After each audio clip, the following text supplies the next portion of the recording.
You are listening to The Investor Way with Sam Ball and Jonathan McEwen. If you enjoy the show, please subscribe and follow us on Twitter at TIW Tweets.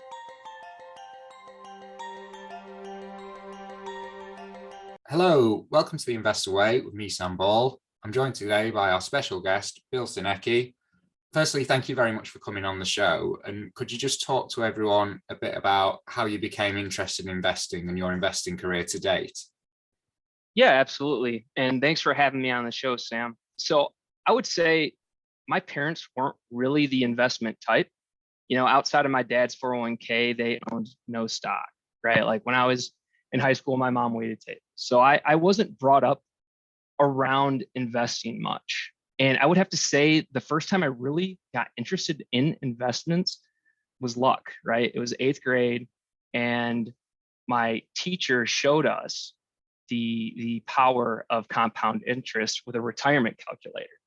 And he said, Einstein said, compounding interest is the 8th wonder of the world. And it just blew my mind away. Like if you started 2 years earlier, when you retire at 65, how much of a difference that makes. Because we as humans, we think very linearly. We think in terms of 12 plus 12 plus 12 plus 12 plus 12, which is 60. And compound interest does not think like that. It thinks like 12 times 12 times 12 times 12 times 12, which is 248,000, right? So realizing that, it made me more frugal and it opened up my eyes. So when I did start making money and I did start putting myself out in the workforce, I would save and I would invest because the returns just blew my mind away. When you say in the workforce, could you talk about what you've done throughout your career so far? And also were you actually saving and investing throughout that whole period then? Yeah. So this is my advice to anyone that's graduating college. You want to work hard on your job at first and you want to get that powder. And while you're growing your powder, you put it in index funds and then you watch these other stocks and you say mentally, well, what if I bought here? That's how much money I would make. You kind of walk through and you go through scenarios. That's what I did when I was focusing on my job, and I just socked money away. And then when a trade came up, that's when I would go all in with leverage. And it worked out a lot. But one thing that you need to remember about compounding interest is you need to have money that's still there left to compound. Because if you blow it all, then compound interest is pointless because there's nothing to compound. But if you're graduating college, first thing you want to do is start growing your size. You want to start getting that money to compound. And it's not really popular, but I would recommend once you find something, and this is coming from a guy that just blew up his account, but once you find a trade and the stars aligned, then I would recommend using leverage at a young age because it can make such a profound impact. And you see it. Like my mentor is Chris Camillo. The guy started with 20K. He's at 45 million right now. And it's started just by working, saving his money, and bit by bit, learning, failing, fixing, and kind of perfecting his craft. And it got him to 43 million. But you first got to generate money in order to compound it. And that is by focusing on your job. And if you're just focusing on investments when you're 21, yeah, maybe you'll get lucky. But at the end of the day, you need income coming in, reliable income, because the market's not going to be as kind as it was in 2020 and 2021 forever. Were you trading from the off then? Because you are more of a trader than an investor. So what got you into that rather than going down the just, I don't know, say putting it in an S&P 500 tracker? Ah, man. So I've gone back and forth, right? My first investment I ever bought was like Qualcomm at the peak.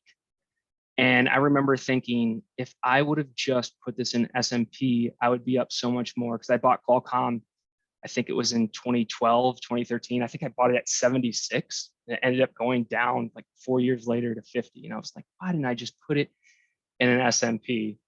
But then, I started taking risks because I am a social arb investor. I like to see what's going on culturally. If there's a sudden shift in behavior, I want to be at the forefront of that trade, because that usually happens before Wall Street gets a hold of it. And if you want to have a 10 bagger, you cannot be trading stocks that are recommended on Twitter by people that have 1 million followers.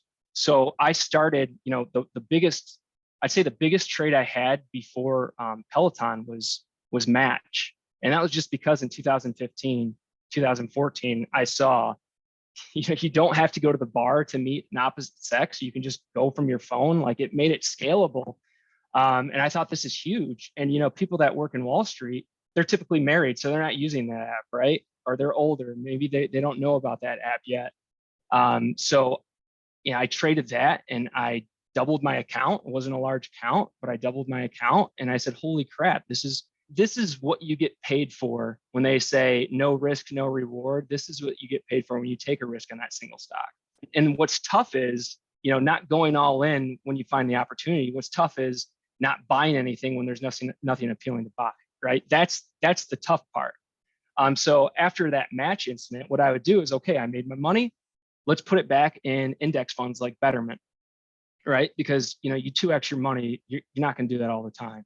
And then I would wait for another stock to come around. And this happened too, because I saw so many like Netflix, Amazon, I always said, this is too expensive. I'm not going to buy this. And it just keeps going up. It keeps going up. So I kind of learned by putting my money in index funds and watching these other stocks, you can take a risk if the stars align and you can get paid very handsomely. And, of course, the opposite can happen. Could you talk us through the history of your account and some of your bigger trades then? Because you said you've blown up more than once. And could you also talk about how much leverage you tend to use? I've certainly never used it. And I don't think either me or John, the usual host, have actually ever discussed it on the show. Yeah. So, are you familiar with Naval? The Twitter account? Yeah. I follow it, but that's about the extent of my knowledge. Yeah, he always quotes the Greek philosopher Archimedes and says, he said, if you give me a lever long enough and a fulcrum to place it, I can move the world. And that's what leverage is. I mean, it makes your wins so much bigger and your losses so much bigger. And, you have to be careful with it, but there are times when a stock presents itself and you can make a lot of money. Drunken Miller talks about it. Warren Buffett did it. Carl Icahn, they've always had a trade somewhere in their trading history where they went all in because it was an asymmetric bet. So that's the key when you use leverage. It has to be asymmetric bet. And there's a research article from Yale in 2008, and they did a study on people that used leverage. And if you use leverage at any point in time for the past 100 years, when you start investing at 18, you use a 2 to 1. So for every $1 you own, you're going to borrow $2. And through the study, they found out on average over the 100 years, it's starting at any other point in time, on average, that person would retire with 90% more in their trading account than they would if they didn't use leverage. Now, the study also said you must consider that these people are going to blow up their accounts, and in order for this account to achieve the 90% more than they would not using leverage, as soon as they blow up their account, they would have to go back and start using leverage again like nothing ever happened. And that kind of blew my mind away reading that. And you read it and it might be true, but at the end of the day, is your mind ready for that? And mine's not. So I have cash. I'm not levered right now, and I'm trying to get my groove back, because if you're not in a state of calm, you should not be trading. You should be investing, because when you're trading, you want to use your frontal lobe, and if you're not in a state of calm, you're going to be using your amygdala.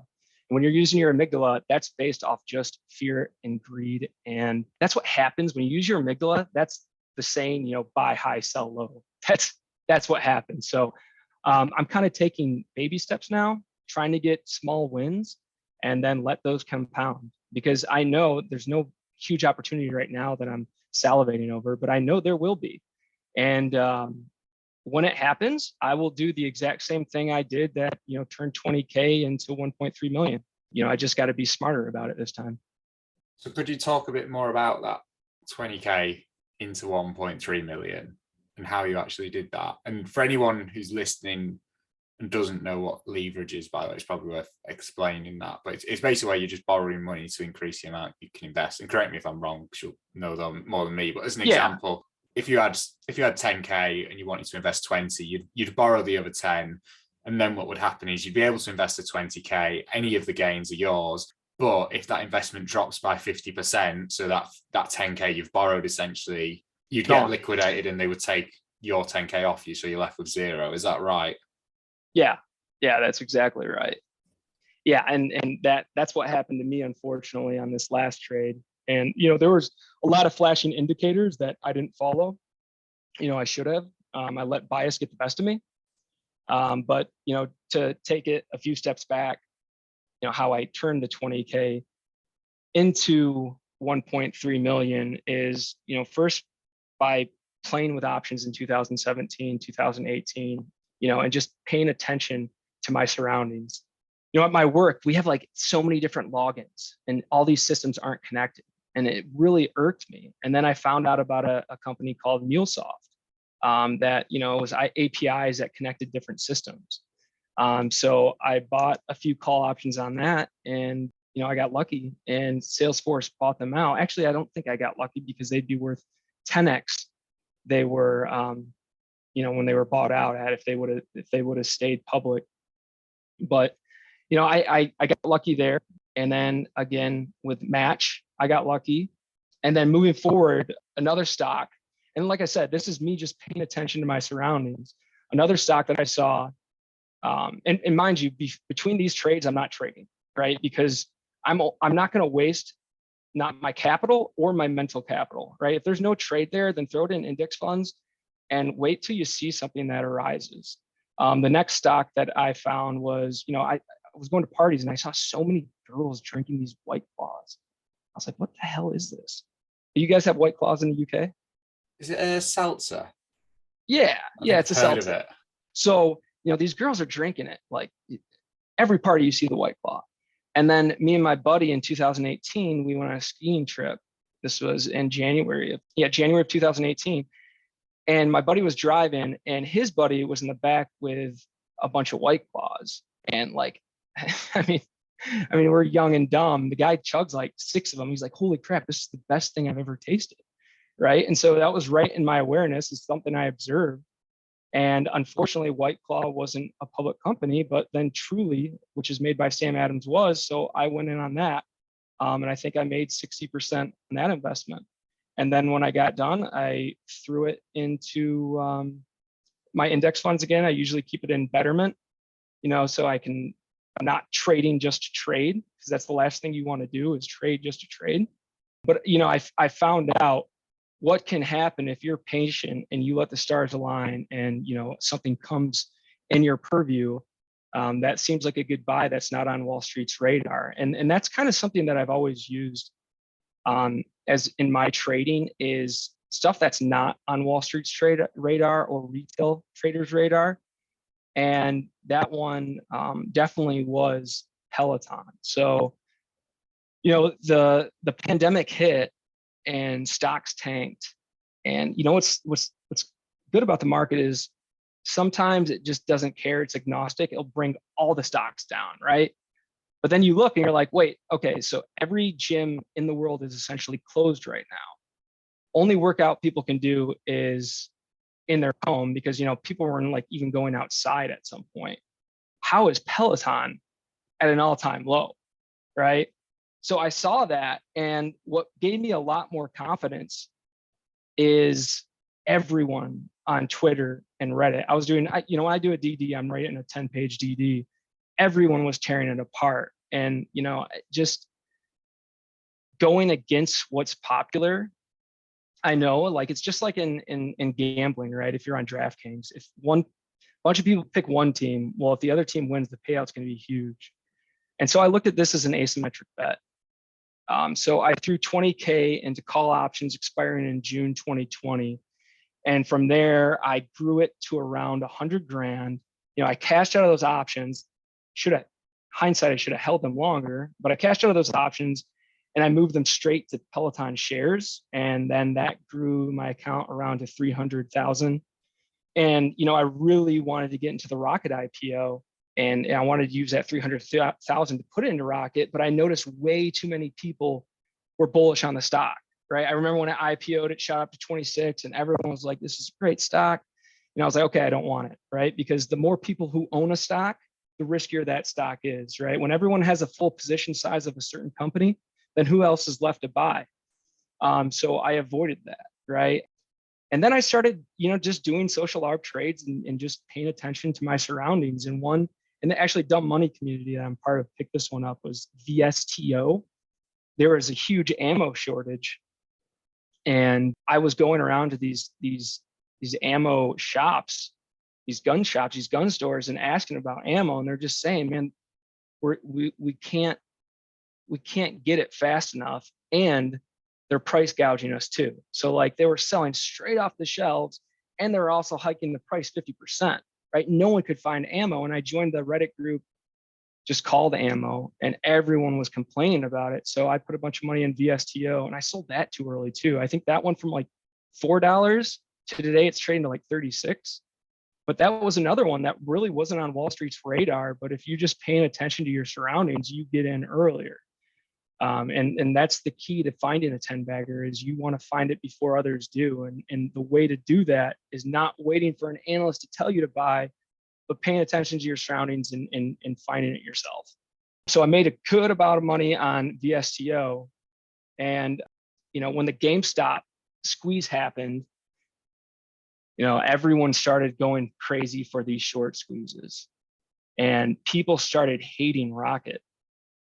So, that was time where I started a position because, like I said, everyone loves a stock, probably shouldn't be getting in. So I started a position there, and then everyone started looking for other short squeezes, and you saw AMC, BlackBerry, all these other stocks started squeezing. And I saw Rocket had a 25% short interest, and I also had like a price to earnings of like 3 at the time, right? So it's like, not only did it have high short interest, but it was actually a legitimate company where you could sell this trade idea on Reddit, be like, dude, you got AMC that's at an all-time high after all these dilutions they've already done, and movie theaters are essentially dead. This is a legitimate company that went from the 10th largest lender in the world in 5 years to being the largest lender in the world that's growing and just stealing market share from these legacy banks.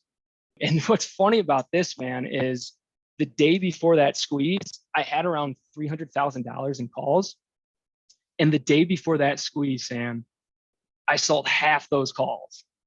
So I only went into it with 150,000. And I had a limit order too on that trade. So I think when around Rocket hit $30 a share, that's when I sold all my calls, and Rocket ended up going up another 50%. So I did the math, and it was like, if I wouldn't have sold those $150,000 worth of call options the day before and would have held on, it would have been that day would have been like a $7 million day, but it was a 660K day.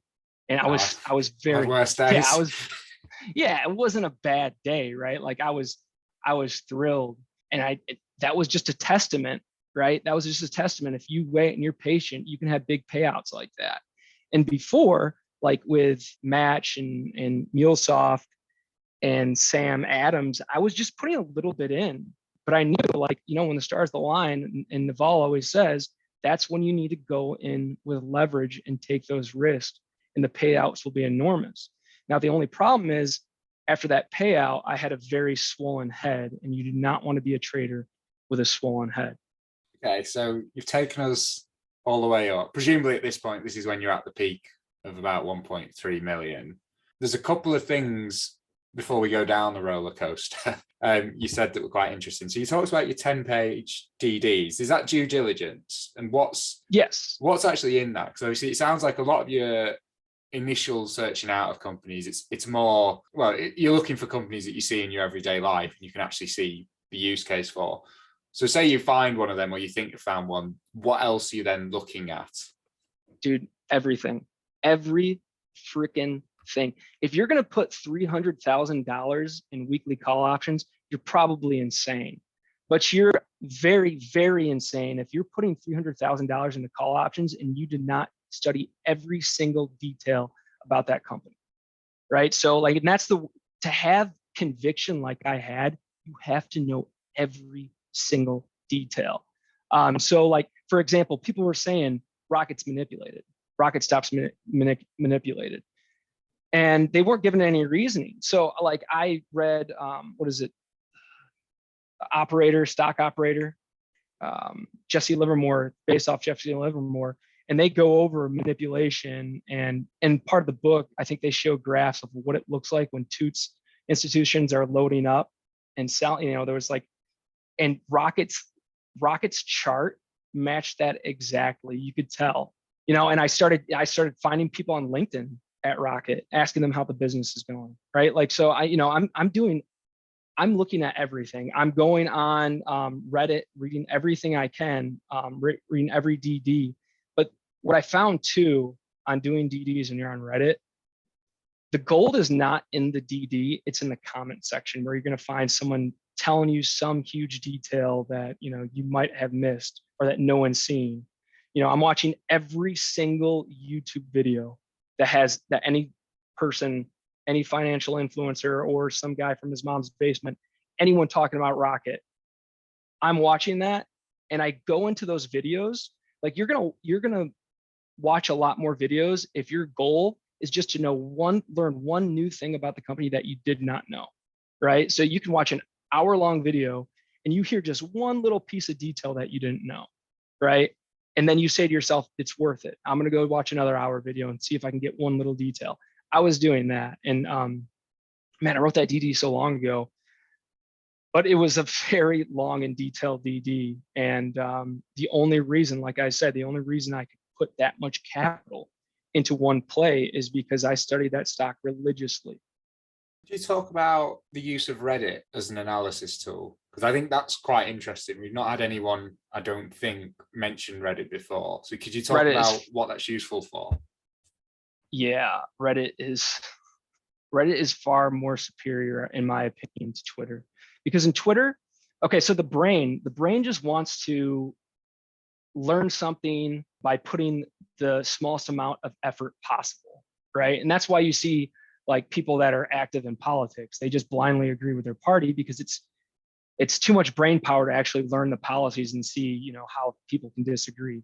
And that's the same with when it comes to DD. People just want these short little snippets.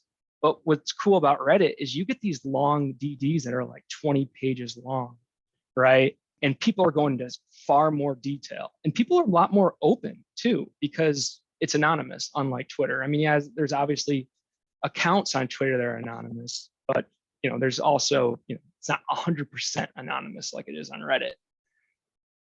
So, you know, people are a lot more open about their trades and about their mistakes and about their wins. Like, hell, Sam, I had no idea people could turn $5,000 into $200,000, right? Like going on Reddit and seeing all those posts, you realize, wow, this is possible, right? And that kind of gets your wheels spinning about the opportunities that the market can bring. And I think Reddit is a great tool. And you see, like, has Jim Cramer ever talked about FinTwit? You know, like if you look on all the news outlets, everyone's talking about Reddit. And there's a reason, because, you know, there's some very smart people on there. There are some, I mean, there's a wider range than Twitter. On Twitter, you're going to find pretty consistent stuff. On Reddit, you're going to find really awful DDs, but you're going to find DDs. And this is what Chris Camillo told me. He said, you're going to find DDs on Reddit that, you know, people at large firms couldn't even come close to writing because they have so much detail. And I think the reason is because people at these firms, they can't trade the stock, right? But, you know, people on Reddit, they can. They're not, you know, they're not bankers.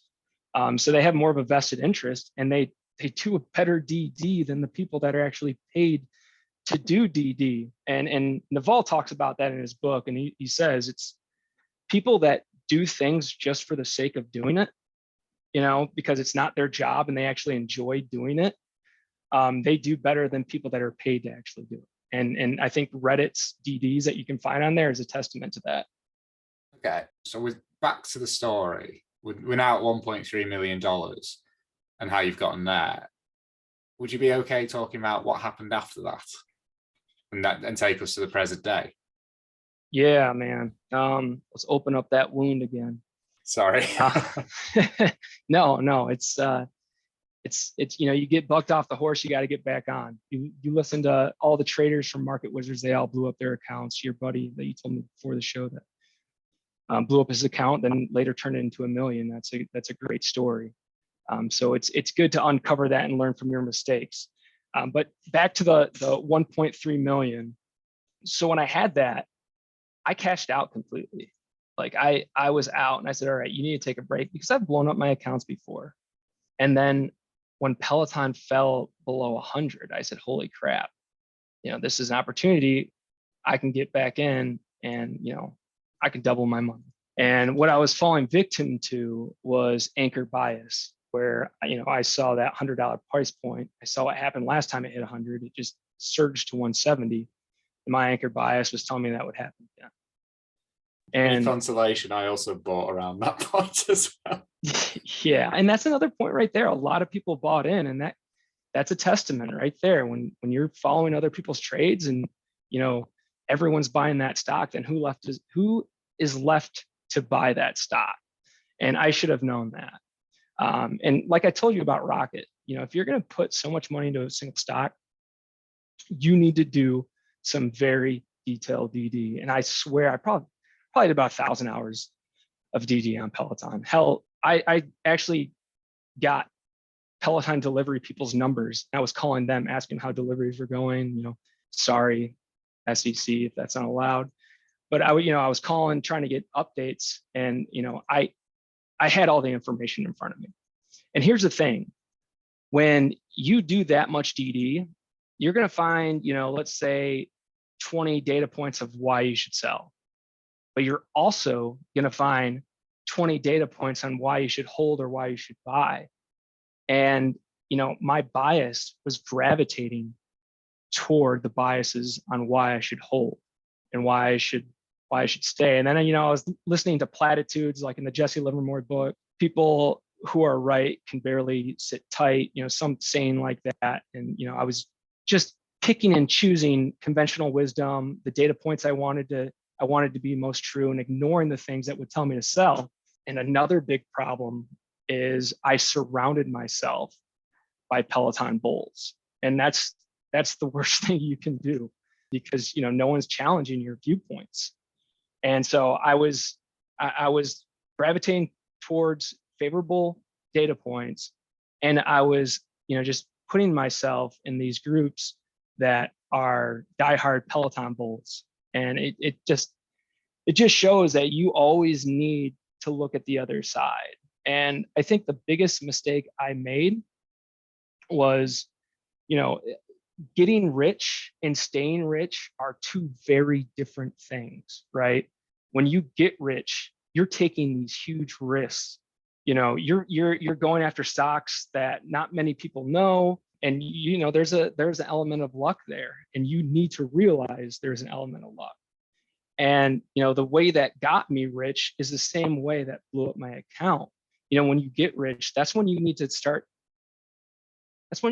switching your skills to staying rich. And you have to be paranoid. Sequoia Capital has been in business for 40 years. And they asked, how have you guys stayed in business so long? And they said, well, we're afraid of going out of business, right? So they carry that stay wealthy mindset. And that's something I didn't switch to. And you know what? And this is what I say to people. I say, thank God it was only $1.5 million that I lost when I learned this lesson, right? Because at some point, I'm going to get it back. And when I do, I'll keep it. So did you basically lose the full amount just in that one Peloton trade then? Oh man, I still right now to this day from that account have 70 in it. So, I mean, I didn't lose the full amount, but pretty darn close to the full amount. It's interesting because when did you start with the 20,000? That would have to be March or April. I think March. So 20,000 to 70, you have still comfortably beaten the market in that time period. Yeah, there's another part of the story too, Sam. And this Okay. one really sucks, but let's go down that road, shall we?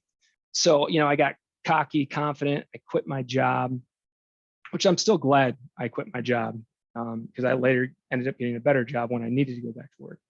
But when I quit my job, that freed up my 401k, and I did some very degenerative ape-like things with my 401k, with Peloton too. So, I lost a considerable amount in my 401k as well. But I still do have other accounts that, like I said, when you graduate college, you want to collect your powder. And I threw a lot of money in Betterment too. So I still do have cash on the sidelines. And, I'm just waiting for that next opportunity, because to be a good, successful trader, it's different than long-term investing. You got to know when to sit on your hands, which is the hardest part. But then you also have to know the time to pour on the risk. So when you did the big Peloton trade, where you said there was, I don't know, you could find 20 things, 20 reasons to sell, 20 reasons to hold, 20 reasons to buy. In hindsight, what do you think were the reasons you should have sold that you were possibly aware of but didn't give enough weight to? So when you listen to a CEO, you always got to read between the lines, right? Because they're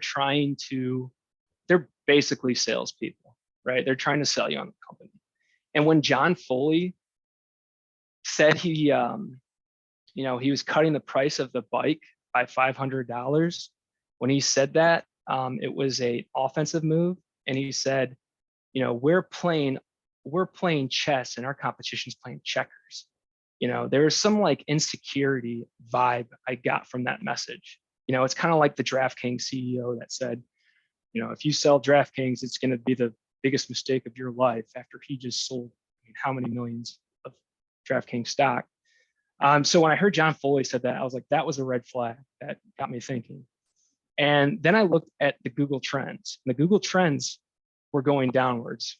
So I said, okay, he cut the price of the bike by $500, and the Google Trends are still going down, right? That's an awful sign, right? It's bad enough that the Google Trends are going down, but now they're doing it at a point where they're not even profitable on that hardware, because before they were making close to 50% margins on their hardware, right?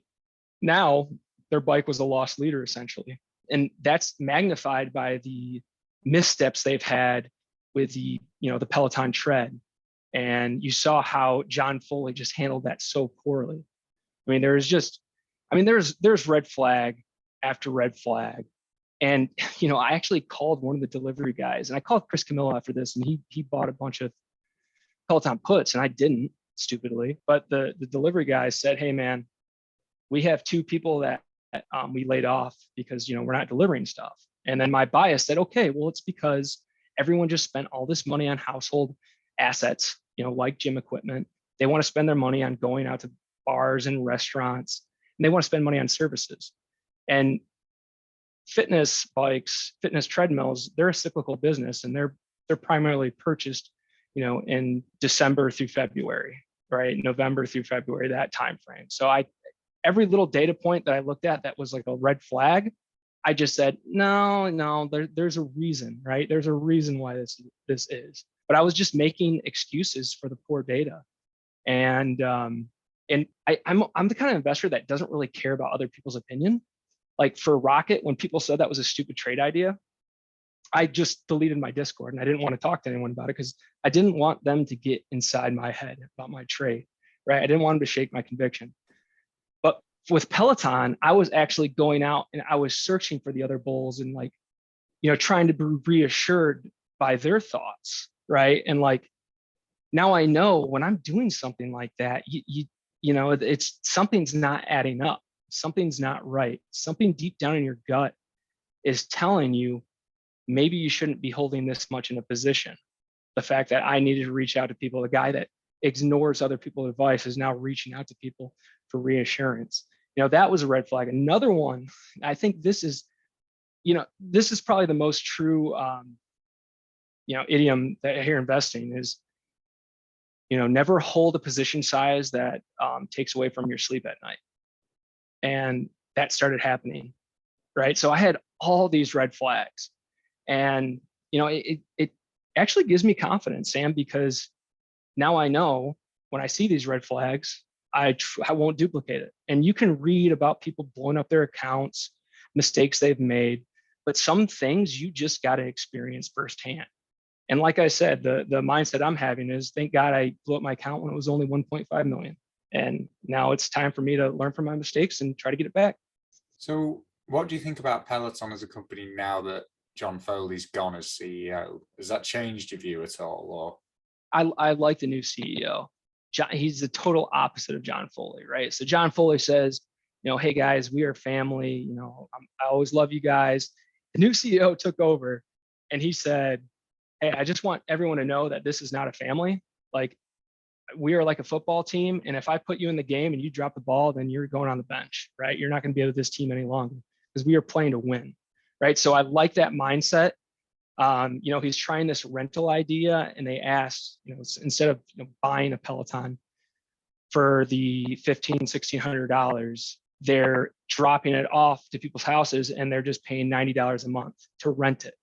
And when they asked McCarthy, why are you doing this? He said, I'm not going to wait for the marketplace to come to me and tell me what they want. I'm going to go out there. I'm going to find out what they want. So I like what he's doing. I like his mindset. I like his cost cutting. And I like his background in subscription businesses, because he was at Netflix and Spotify. So I do like all that. But at the end of the day, the most important thing that you need to look at is the data. And the customer data is not improving. And until it improves, I won't be getting back in, unless we find $20 support line. Then it's like, I can't help myself. I'll get in big. But right here, we'll see. We'll see. I think it's definitely not a stock to go all in on. I do think it will. I think at like $20 though, it is an asymmetric bet, because right now, how many people are talking about Peloton? How many people are talking it up? The marketplace is all about participation. And if Peloton does turn it around, buyers are going to be coming in. How many people are left to sell at this point? So I think it's one to watch, but I think we need to see the customer data improve first. So how have you changed your strategy as a result of losing such a large proportion of your net worth? I know you talked about, if you're seeing those bear indicators and the warning signs, you'd know to take more, to follow that rather than what other people are saying. But is there anything else? Yeah, don't confuse your short-term trades for long-term investments, right? And that's something that I was good at starting, right? Like I was good at taking it from my Betterment account and putting it on these trades that I thought were asymmetric, and then putting it back in my Betterment account, so I wasn't trading just to trade. I was good at that. But once you make so much money, you make 660 grand in one day, you think you're invincible, right? And then you start saying, oh, I don't need to go back to that old strategy. I just made 660K. The moment you think you're smarter than the market is the moment you need to, you need to pay off your house, put all your money in gold, and put the rest in your checking account, right? Because you cannot outsmart the market. And that's where I was, and again, like I learned a lot of stuff you need to experience firsthand. There's a saying that I love. I don't know if you've heard it, but there's old pilots and there's bold pilots, but there's no such thing as old and bold pilots. And you can replace the word pilot with investor, right? There's old investors and there's bold investors, but there's no such thing as an old and bold investor, because at some point you're going to blow up, right? And I've always said that in my head. I knew it, and boom, I had to live it to learn it. So some things you just got to experience in life, and you just can't read it in a book. Let's see what other things. I would say take accountability for your bad trades. You shouldn't be blaming the president or some guy that told you a stock tip, or the market, or the Fed chair. You shouldn't be blaming those people. They didn't put a gun to your head and tell you to buy these stocks. That you could be in cash if you wanted to. And I realized taking accountability for your bad trades gives you more control as an investor. And I realized that, because at some point I was blaming Foley for lying and stuff. But at the end of the day, it was all on me. It was all on my shoulders. And if you're busy blaming other people, then you're never going to look inside and see the mistakes that you made, and you're never going to improve as a trader. So I think taking accountability is a huge takeaway from this too. So you've already touched on this a bit, but you said that you trade concentrated and levered. You're 100% cash right now because it just takes one trade and one opportunity to generate great wealth, and you're waiting for that opportunity. Could you just talk a bit more about this? And then also, what's the longest amount of time you've actually sat in cash? All right, so when people say cash is the worst investment, and then they pull up a chart of the S&P and they say, well, look what would have happened if you stayed cash, and the chart goes all the way up, right? But let's go look at Upstart. Let's go look at Peloton. Let's go look at Rocket. It's not straight up. There's always opportunity and volatility, and we're in a very volatile market. And I think if you're trading and you're not getting any wins, let's just say you're staying flat, that is far worse than not trading at all and staying cash. Because like I said, you're expending your mental capital. And the more mental capital you spend, the worse you're going to be when a huge opportunity comes, because you're so focused and lost in the sauce on these other trades that you're going to miss it. So I think staying cash is good for that. There was a point where I had 60K in my checking account for 2 years, and people probably think that's crazy, right? And hell, people thought I was crazy when I was thinking about paying off my house in 2021. That would have been a really smart move, it turns out, right? And staying cash was a smart move for me, because it gave me the conviction to take those big risks with my 20K, knowing I had a lot of cash in my bank account, right? It may not make sense. Like, I don't know, it might not make sense to others, but it doesn't need to make sense to others as long as it makes sense to you, because it's your money, it's your risk. And if you're going to be taking risk, you need to be in a place of comfort. Yeah, I can't remember who said it, but I was listening to a podcast recently. I think they're talking about Buffett and Munger, and they said at one point the advice they'd give everyone that's made a bit of money is just pay off your mortgage, because although it's not going to be a very good investment in terms of what you could have got if you'd invested it in the market, you'll just sleep so much better at night knowing that you completely own the house over your head. Could you talk to us a bit about how you do use options? Because we've never covered this on the show. So my basic, and it's a very basic understanding, is a call option is you get the right to buy it at a certain price, and a put option is you get the right to sell it. And that's basically the full extent of my knowledge. I think breaking down options in real estate, like using real estate as an example, is really effective, because we can all think in terms of real estate very easily, right? And I think I said his name so many times, but I think it was Camilla that gave this an analogy to me. Let's say you are at the supermarket and there's a mayor and the developer, a business developer there, and you overhear that they're going to build a stadium at a certain part of town, a baseball stadium, right? And you know this, right? You know they're going to build a baseball stadium, and typically houses by baseball stadiums go up in value, right? And there's a neighborhood with 20 houses on a little hill, just past left field. And so what you could do, let's say those houses are worth $50,000 and you have $50,000 to your name. So what you could do with your $50,000 is you could go and you could buy a house for $50,000. The baseball stadium's announced, boom, that house goes from $50,000 value to $100,000 value. Therefore, you profited $50,000. That's, the analogy for buying stock.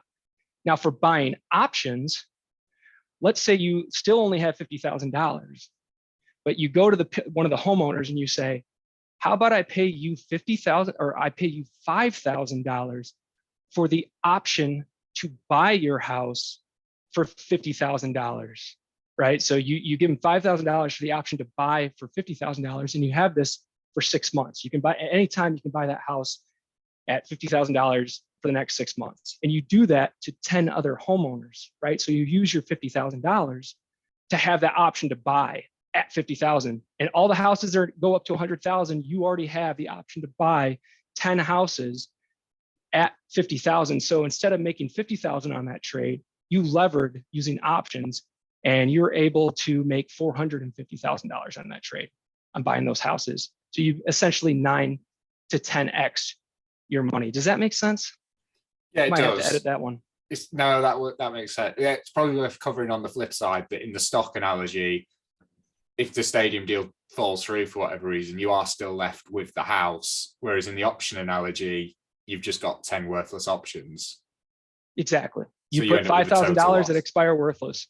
Exactly. Yeah.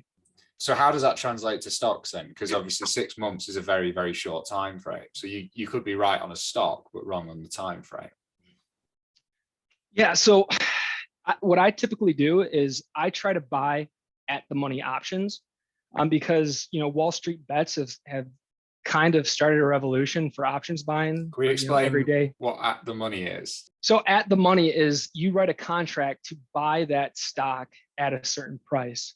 So if the stock is trading at $20, then if you're buying $20 calls, then that's at the money, right? Now, if the stock is $20 and you're buying $30 calls, then you're buying out the money calls. So I typically try to buy at the money because out the money calls, you can make a lot more, but they are more risky.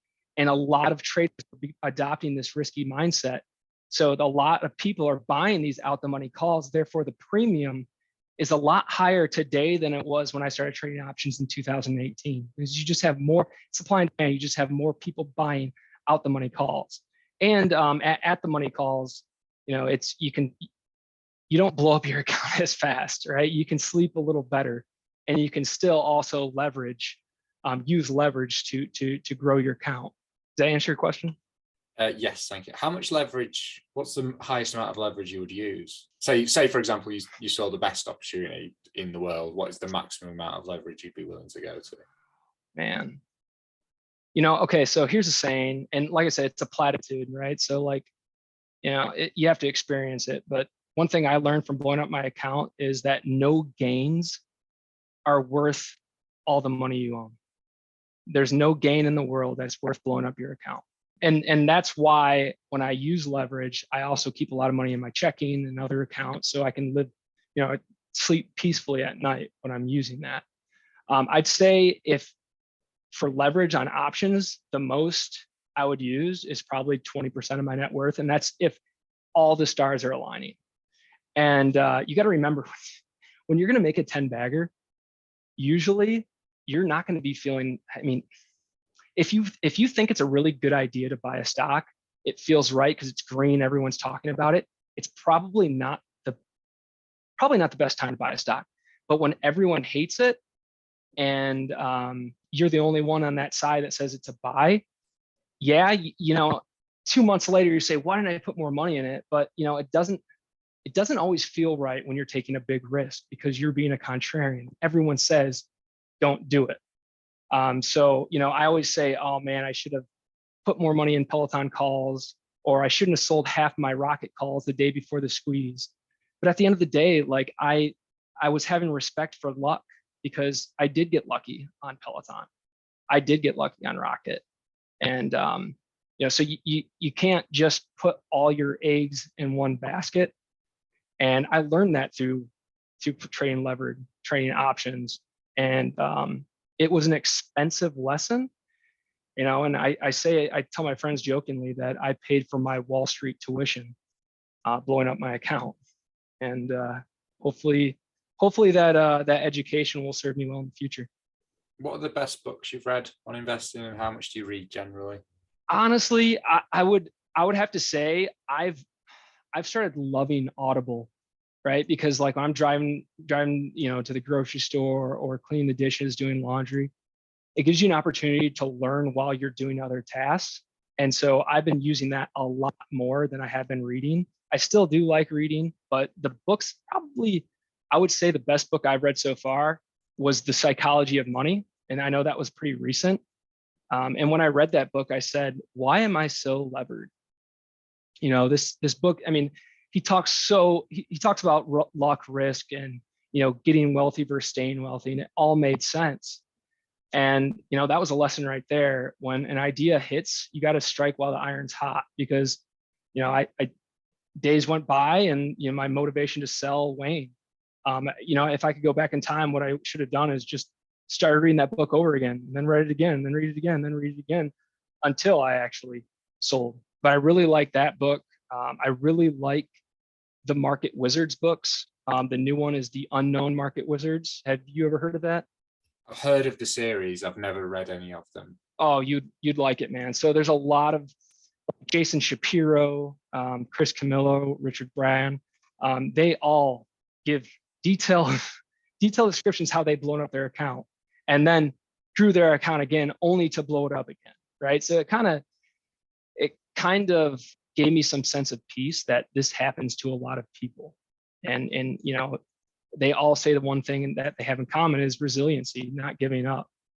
When I blew up my account, a book that was really good for me that I read and listened to was Unbroken, which is a World War II story about an Olympian pilot that gets shot down, and he's in a Japanese concentration camp for a couple years. It's like, okay, you just lost all your money, but you're not getting tortured to death in a concentration camp.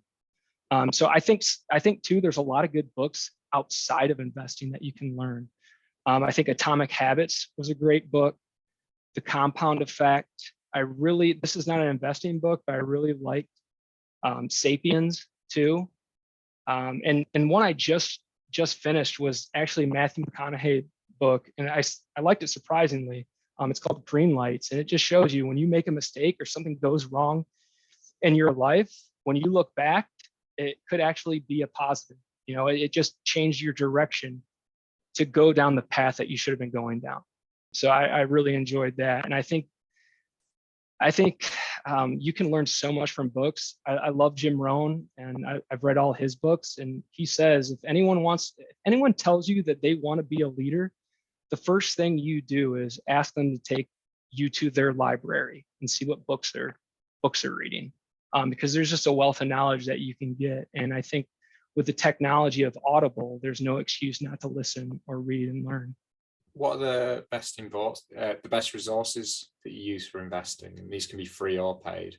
I really like I said, I really like Reddit, YouTube, Discord, finding new tickers to study, Yahoo, Google Finance, Google Trends, and just picking up the phone. Because if you're really going to go deep into a company, pick up the phone, dial number, and see how their business is actually going. And I think I didn't tell you this at the beginning, but that was one of the reasons why I took such a leap of faith on Peloton and went in, because I called a delivery guy and he said, dude, it's like Christmas ×2 every day. And he said this in March or in April, rather. And I was just like, man, I got to hold. So I think doing your own investigative research, I think is very important, because you're doing research that hasn't been done or hasn't been reported. So it's very fresh. You can beat the herd. So I would really recommend people contacting businesses, going on LinkedIn, see who works there, see whatever open source information you can get that's obviously legal, not going to violate SEC. Can you talk a bit about Discord and what you use that for and what that's like? Because I've used Discord once. I didn't really get it, to be honest. Yeah. I recommend all your listeners to go to Dumb Money Discord, and that's Chris Camillo's Discord. They're uncovering new stocks every day, and they put like different trades. Like, okay, we're talking insurance, we're talking automotive, we're talking boomer stocks, we're talking growth stocks. You got all these people that will give you tips, and you need to be wary on stock tips. Never trade on stock tips. But you get that ticker in your head and you're like, okay, let me do my due diligence. Let me go over the fundamentals. Let me look at the tape. Let me see what theories there are out there. Let me see if this is a secular business that has a huge growth path moving forward. If they have a good story, let me learn about their CEO. That's stuff that you have to do, because ultimately, if you want to be an accountable trader, you have to make your own decision. But I think Discord's really good for kind of surfacing those tickers that maybe you won't see every day. So is it like just a group chat, basically? Yeah, exactly. Okay. It's like a more privatized chat room, Right. So you've already mentioned a few names, but who do you look up to as an investor? Yeah, I definitely say Chris Camillo. He has a very high risk tolerance like me. And I respect how he does his DD. You know, he'll just close himself off in a room and study the stock for 12 hours. And that's something, you know, that's a skill that I learned I have, where if I really find interest in something, that you know, I can block out the world and study it. So you know, I really appreciate him. And you know, and probably the biggest thing is the guy has donated millions of dollars to pediatric research. So I mean, I think the world of that guy. I like Dave Lee investing. I know he's a huge Tesla bull, but you know, I look up to him.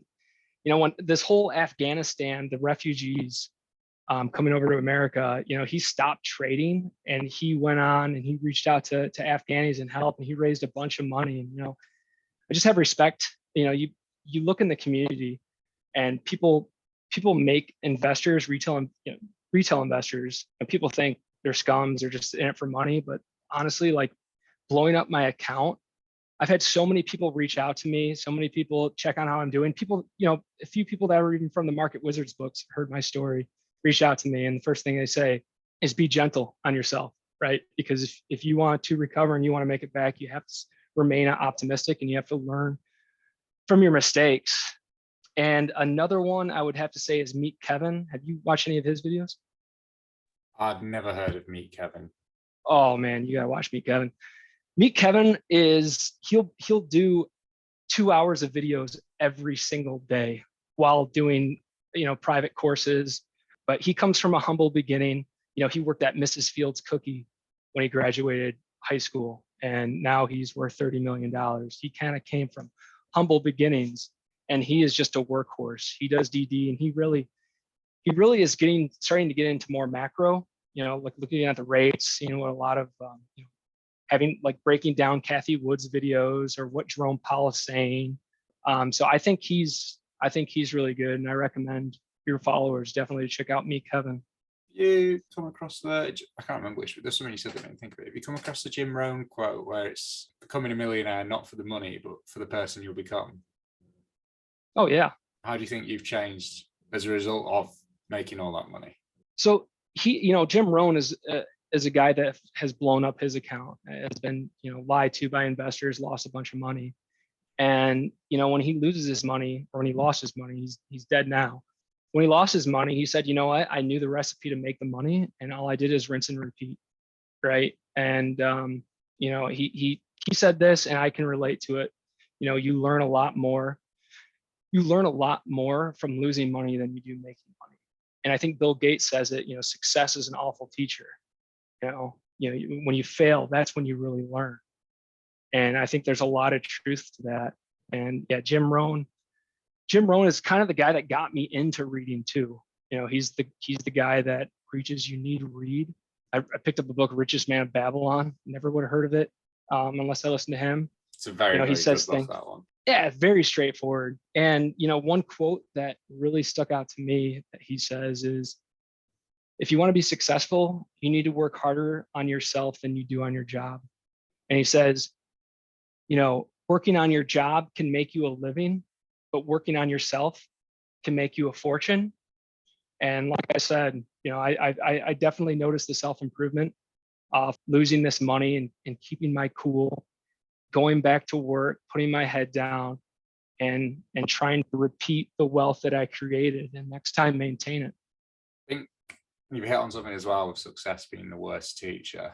Because I think when I first started investing, my first year was fantastic, and my next few sort of investments after that, they were very, very good. So after I'd done like 3 or 4 investments, I was at a point mentally where I thought everything I touched would turn to gold.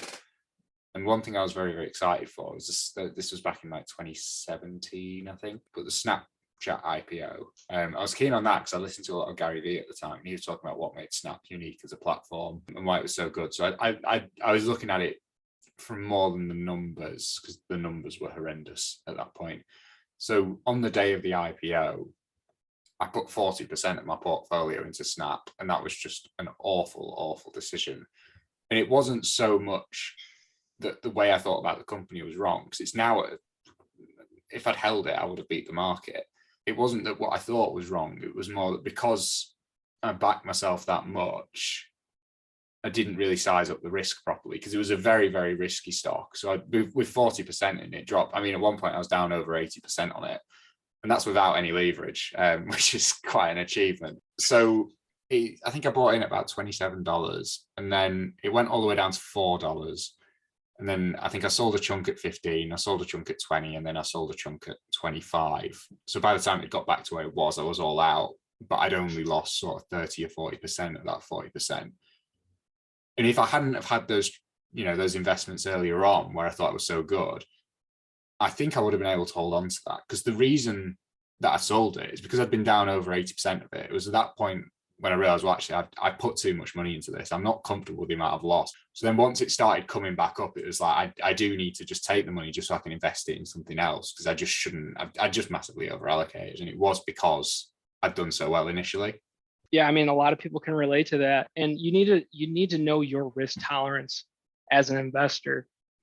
If you can't stomach that type of volatility, then index funds or buy and hold bigger companies, what works for you won't work for anyone else. And what's funny is I remember, I think it was was it 2018 when it fell to $4? It was about then, yeah. I remember texting my buddy and thinking like, wow, this is time to buy. And he said, no, dude, that's trash company. Everyone hates it. And right there's an example of going against the herd, right? It turns out that would have been an incredible opportunity to buy. And the thing about traders are we trade for the present. We don't think about the future. We think about, okay, what's going on right now? And, turns out like you remember when oil, people were getting paid to take barrels of oil. Yeah, the negative oil. Point. Yeah, I mean, we thought it would have been ludicrous to buy oil then. It would have been absolutely crazy. Those people are up 100% right now. Obviously there's luck involved in that because of what's going on with Russia. But at the end of the day, it all boils down to participation. If everybody's in one stock, like, Snapchat at IPO, everyone was pumping it up.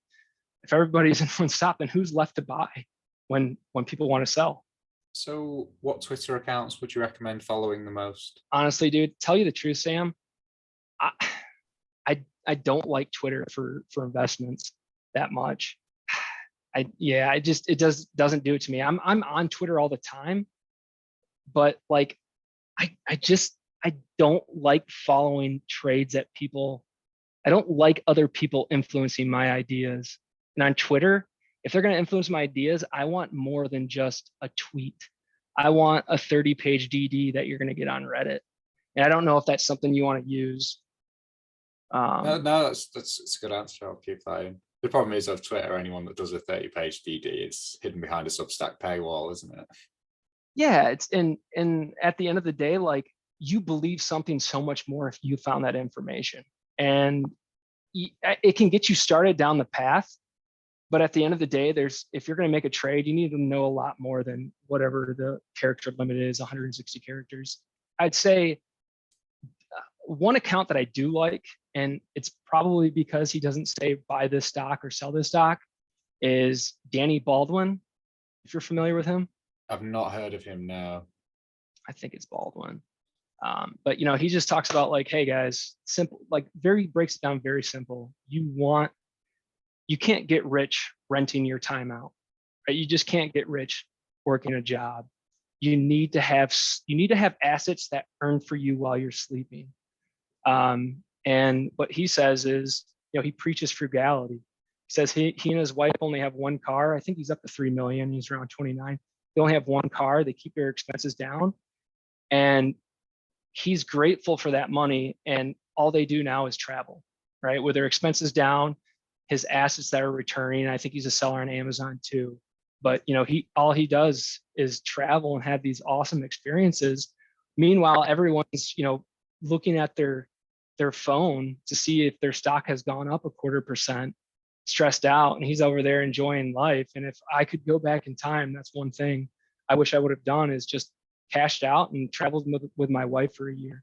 So I do like reading his stuff. It's a reminder that money is just a tool to give you freedom. And if you use money to spend on flashy things, all you're doing, that money is worthless because all you're doing is becoming a slave to it, because you're going to need, as your expenses grow, as your account grows, then, I mean, you just keep moving the goalposts back and you're not going to have freedom.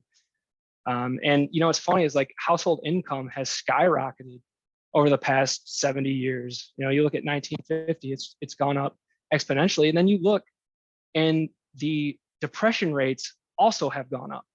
And I've traveled to third world countries, and people that don't have a pot to piss in tend to be happier than most Americans, right? And it's because people that make money, they spend a bunch of money, so they become a slave to it, when really what makes us happy is having control over our time. And I think, yeah, you got to make money, but you also have to live a life of frugality so you can control time. You don't constantly need to have those $600,000 days, which I'll probably never have again, but you don't need to rely on those big wins. So what do you know now that you wish you knew when you started investing, and what advice would you give yourself when you were just starting out? I'd probably say nothing is as good as it seems, and nothing is as bad as it seems. You know, you made a bunch of money, great, but you know, it's just money. Like look at Will Smith. That guy has $350 million. Do you see him slap Chris Rock? He's not in a good headspace. I just watched Kanye West documentary.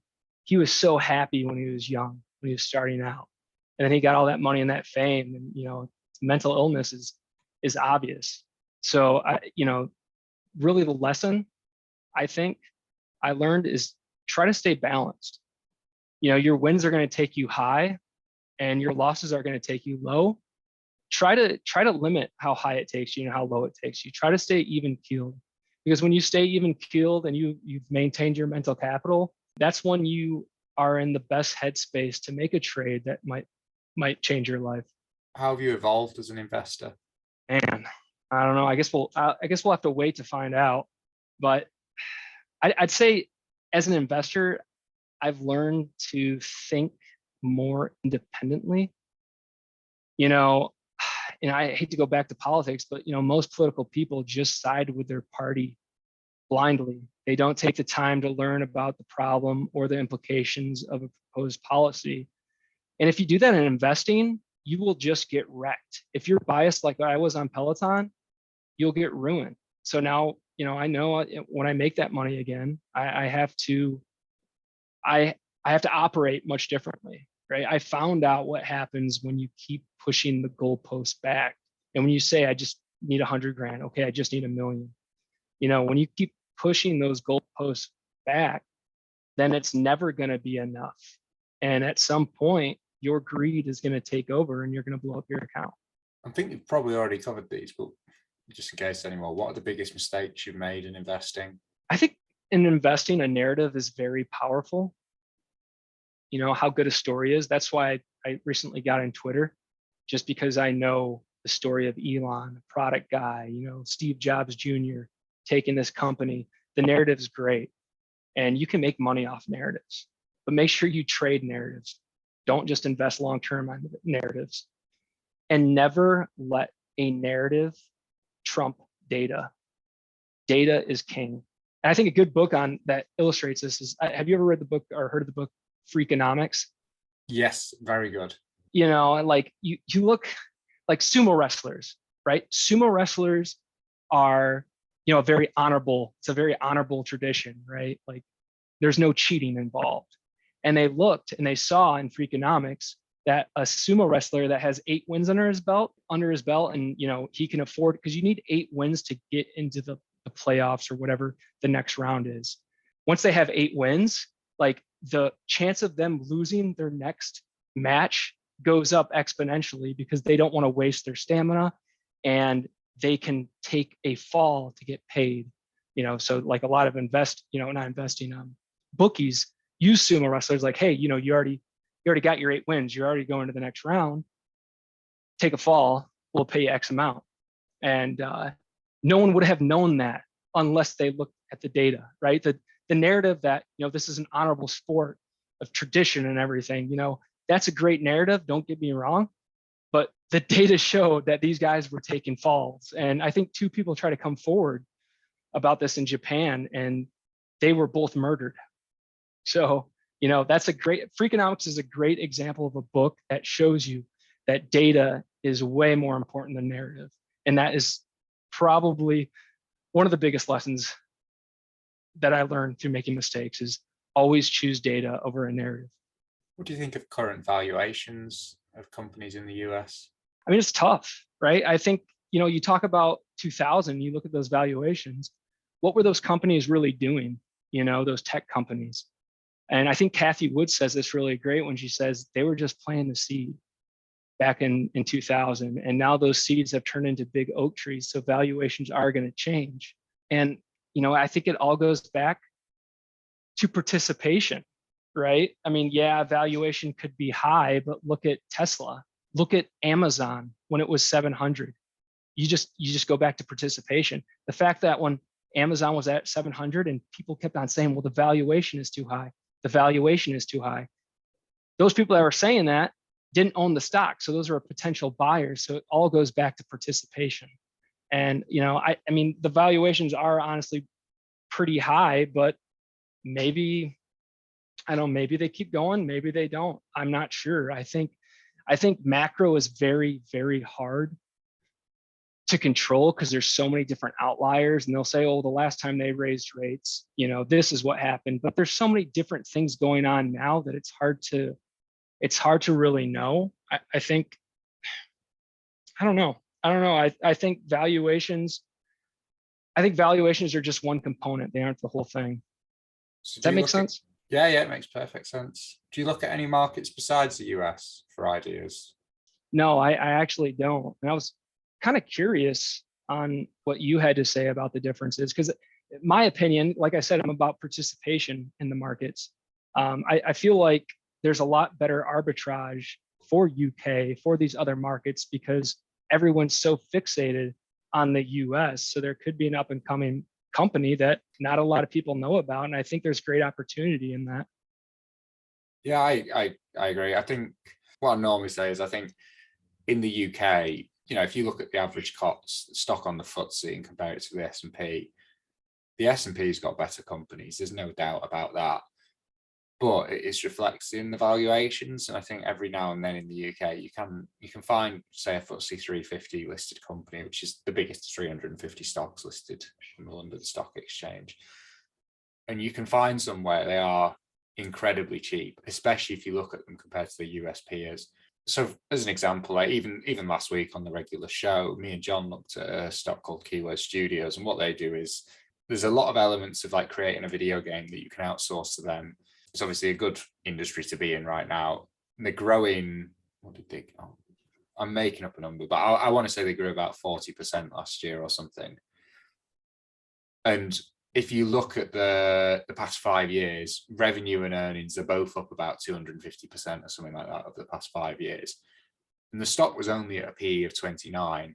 And me and John, we were looking at it being like, well, 29's, it's not cheap, but I mean, what would that stock be at in the US? You wouldn't, especially for that stock with those kinds of results in that kind of industry with those kinds of tailwinds. I don't think you'd be looking at a PE of 29 because I mean you can get Coke and McCormick for over 30.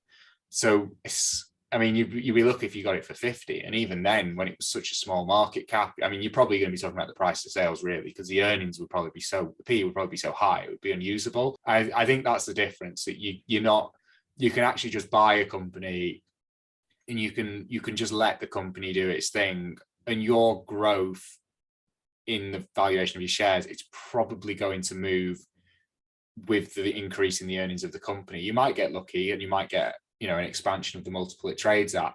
But I think there's a lot of companies in the US where they're fantastic companies, but you look at them and you just think, well, how much does that thing need to grow just to justify its current valuation? Like the best example is something like Tesla, where you could believe everything Elon Musk says, I think. And if you look at, I don't follow it that regularly, but say it's got a market cap of $1 trillion still at the minute. I mean, what is that eventually going to earn? Say at some point it's going to trade at, at some point that multiple has to come down. So if it's going to come down to, like, say, a P of 10, which is, what a lot of the traditional car makers are about, they're around that range. It needs to be making $100 billion of profit a year. When you look at the company and the industry it's in, it's nowhere near that. And I don't think it could sell enough cars to get that. I know you then got the energy argument and all this, but the Mm-hmm. point is, even you could think Tesla's the best company in the world, but it's just so expensive that how many of the future returns are already priced in. And I think in the UK, you don't need to worry about that as much. So that's probably how I'd answer it. Yeah, and you can look at like NEO, right? I mean, their market cap is 46 billion, and they're growing as fast as Tesla. But I think it gives a good opportunity, because like if you're a legacy company like Microsoft, who are you going to buy? Are you going to buy undervalued company in the UK, or one of these overvalued small caps in the US? So I think there's opportunity there, but it's money is so cultural.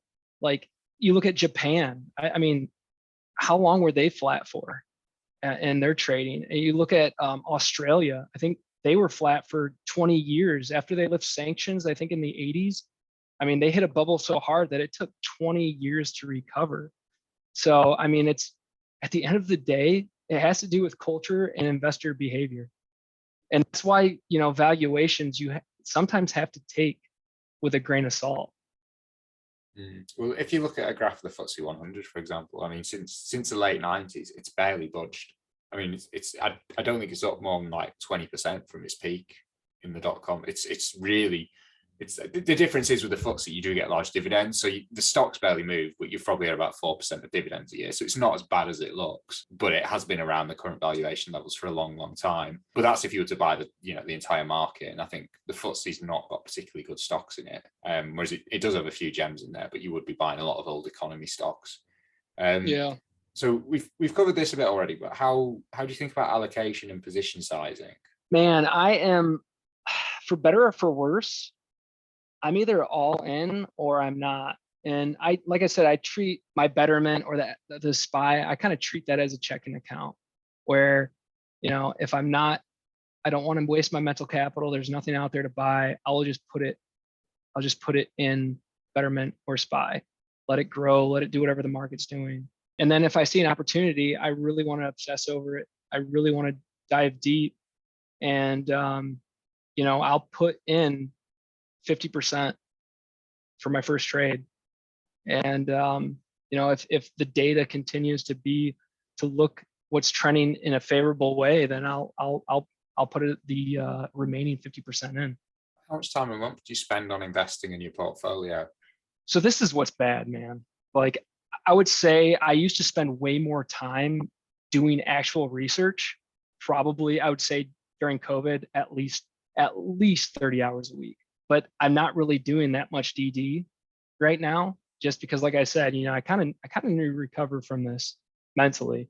I did buy some Twitter after the Elon Musk announcement, but I'm trying to kind of recover since that huge loss. And so a lot of my focus, and this is awful, I don't know if you have this problem, but checking stocks, and like that does no good for you as a trader. I mean, every time you check a stock price, your body tenses up. I can't remember the trader's name. He was on the Alpha Mind podcast. That's a UK podcast. You should really check out if you haven't. But he recently had a heart attack, and he said, he could feel his body every time he checked the ticker tense up, and you don't realize it, but like after years and years of doing that, it puts a lot of stress on you. And you're not doing anything that will benefit you as a trader. You're not finding any new information. You're not looking at fundamentals. You're not looking at Google Trends. You're just looking at the stock, and it kind of makes you powerless. And I've noticed, that's what I was doing with Peloton. I wasn't doing the DD. I was looking at the stock. So that's something I'm trying to get away from, is just avoid checking my account and do more research. Right now, I'd say I'm probably around 10 hours a week. What are your thoughts on Bitcoin as an investment? Have you ever heard of the book Sapiens? Yeah, I've read it. Yeah. Have you read the sequel, Homo Deus? No, my dad is sending me a copy though. I want to check that out. Did you like that better? I actually thought it was better than Sapiens. I preferred it. Really? Yeah. Yeah, I'll have to check it out. I thought that book was great. So yeah, definitely check out the other one. But how he talks about imagined realities, and how like you can't have a network of people outside of 50. Just the human brain can't process that, like over 50 or 100 people. And so imagined realities was really, I mean, it's, a reality is a tree, a river, a hill, mountains. Imagined realities was like Christianity or money. And it allowed, these only 100 people that could connect. Well, it brought together millions of people to connect because of that imagined reality, that faith. And we see the same now in GameStop. GameStop has become an imagined reality where you're fighting, the institutions. And imagined realities can be a lot more powerful than reality. And I think with everything that's going on with inflation and not being able to trust the government, I mean, you have all this misinformation, disinformation coming out from Russia right now, and you not being able to trust the government. China wants to start settling, we all settle in the dollar, but who knows, maybe we'll start settling the yen. And so I think it gives a lot of credence to Bitcoin. And I don't own any, and I follow Peter Lynch's kind of methodology. If it doesn't make sense to you, then don't buy it. And I don't. But knowing how powerful imagined realities can be and how powerful this narrative is, I think it does have some credibility. And it's not like Peloton where you can see, okay, how many people are using their Peloton per day, right? Like you don't have that data to kind of change your opinion. You know what I'm saying? Like there isn't earnings for Bitcoin, right? You just have that narrative. So there's really, when I say data trumps narrative, like what data do we really have on Bitcoin that would trump their narrative? Does that make sense? Yeah, it does. I think there is data you could look at, though. I think you could, I mean, even just in terms of the wallets, the amount of people that have been holding for over a year, the market cap, if you compare that to, say, the market cap of gold, I think there is definitely data you could get from it. But yeah, I agree. You're definitely not going to get quarterly earnings reports from it. Mm-hmm. And you're certainly never going to get any cash out of it. No. Right. So that brings us to the end of our questions. So firstly, thank you very much for coming on the show. If there's anything else you'd like to add, then now's the time to add it. Or equally, if you just want to tell people where they can go and find you, if they want to learn a bit more about you, that's fine as well. Yeah, honestly, the one takeaway is, if you think that you're smarter than the market, you should probably stop. You should probably put it in an index and relax. And if you do blow up your account, the worst thing that you can do is say, I'm done. I'm not going to do this again, because it's countless traders that say, okay, let me figure this out. And if you have that in your gut, if you have those chops, then don't quit. If it's something that's going to destroy you mentally, then maybe do index funds. But for me, I know, I feel like my story is just beginning. So if anyone has blown up their account, I know there might be a lot more blown up accounts coming this way. You can find me on Twitter. You can message me. It's at Bill32 on Twitter. And if you are at the peak and you have a lot of money right now and you've had a lot of luck, that's when you want to start surrounding yourself by people that are good at keeping money. That's when you want to start surrounding yourself with the people that went through the 2000 bubble, and you want to get their take, get my take, get people's take that have blown up their accounts before, and be thankful for what you made. All right, well, thank you very much for coming on the show, and hopefully we'll have you back on in a couple of years when you've got your $1 million back. Hey man, I appreciate it. Thank you for listening, everyone, and we'll see you next week. Thank you for listening to The Investor Way. To get in touch, please follow us on Twitter at TIWTweets. This podcast is for entertainment purposes only and does not constitute financial advice. Neither Sam nor Jonathan are financial advisors. For investment advice, please consult professional advisors.